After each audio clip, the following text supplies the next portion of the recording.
ಕೆಲವ್ರಿಗೆ ಪಾಪ ವ್ರತ ಮಾಡ್ತಾ ಮಾಡ್ತಾ ಪೀರಿಯಡ್ಸ್ ಆಗೋಗುತ್ತೆ, ಯಾಕಂದ್ರೆ ಡೇಟ್ ಅವತ್ತೇ ಮಾಡ್ಬೇಕು ಅಂತಿರುತ್ತೆ. ವರಮಹಾಲಕ್ಷ್ಮಿ ಹಬ್ಬ ಅಂದ್ರೆ ಅದೊಂಥರ ವಿಶೇಷವಾದಂತ ಸ್ಥಾನ. ಈ ವ್ರತನ ಯಾರು ಫಸ್ಟ್ ಮಾಡಿದ್ದು? ಚಾರುಮತಿ ಅಂತ ಒಬ್ರಿದ್ರಂತೆ.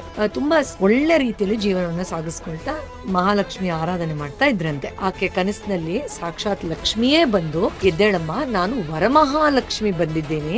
ಇದೇ ಶ್ರಾವಣ ಮಾಸದಲ್ಲಿ ಹುಣ್ಣಿಮೆಯ ಹಿಂದೆ ಬರುವ ಶುಕ್ರವಾರದಂದು ನನ್ನ ಆಚರಣೆಯನ್ನ ಈ ರೀತಿಯಾಗಿ ಮಾಡು ಅಂತ ಸ್ಪಷ್ಟವಾಗಿ ಯಾವ ರೀತಿ ಆಚರಣೆ ಮಾಡಬೇಕು ಅಂತ ಹೇಳ್ಕೊಡ್ತಾರಂತೆ.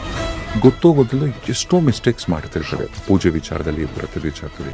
ಈ ಶ್ರೀ ಸೂಕ್ತ ಆಗ್ಬೋದು, ವೇದಗಳು ಮಹಾಲಕ್ಷ್ಮಿಗೆ ಬಹಳ ಇಷ್ಟವಾದದ್ದು ಇದು. ಇಷ್ಟಕ್ಕೂ ಈ ಸ್ತೋತ್ರ ಏನ್ ಹೇಳುತ್ತೆ? ಜಾತವೇದ ಅಂತ ಹೇಳ್ತಾರೆ. ಅಂದ್ರೆ ಎಲ್ಲವೂ ತಿಳಿದಿರುವವರು ಅಗ್ನಿಗೆ ಇದನ್ನ ಹೇಳ್ತಾರೆ. ಇಲ್ಲಿ ಹಣ, ದುಡ್ಡು ಕೇವಲ ಅಂತರ್ಜ್ಞಾನದ ಅಂತರ್ಶಕ್ತಿಯ ಬೆಳಕಿನ ಆ ಒಂದು ವಿಸ್ತಾರವಾದ ರೀತಿಯಲ್ಲಿಯೇ ಸಂಪೂರ್ಣ ಶಕ್ತಿಯನ್ನ ನಮಗೆ ತಿಳಿಸ್ಕೊಡ್ತಾ ಹೋಗ್ತಾರೆ.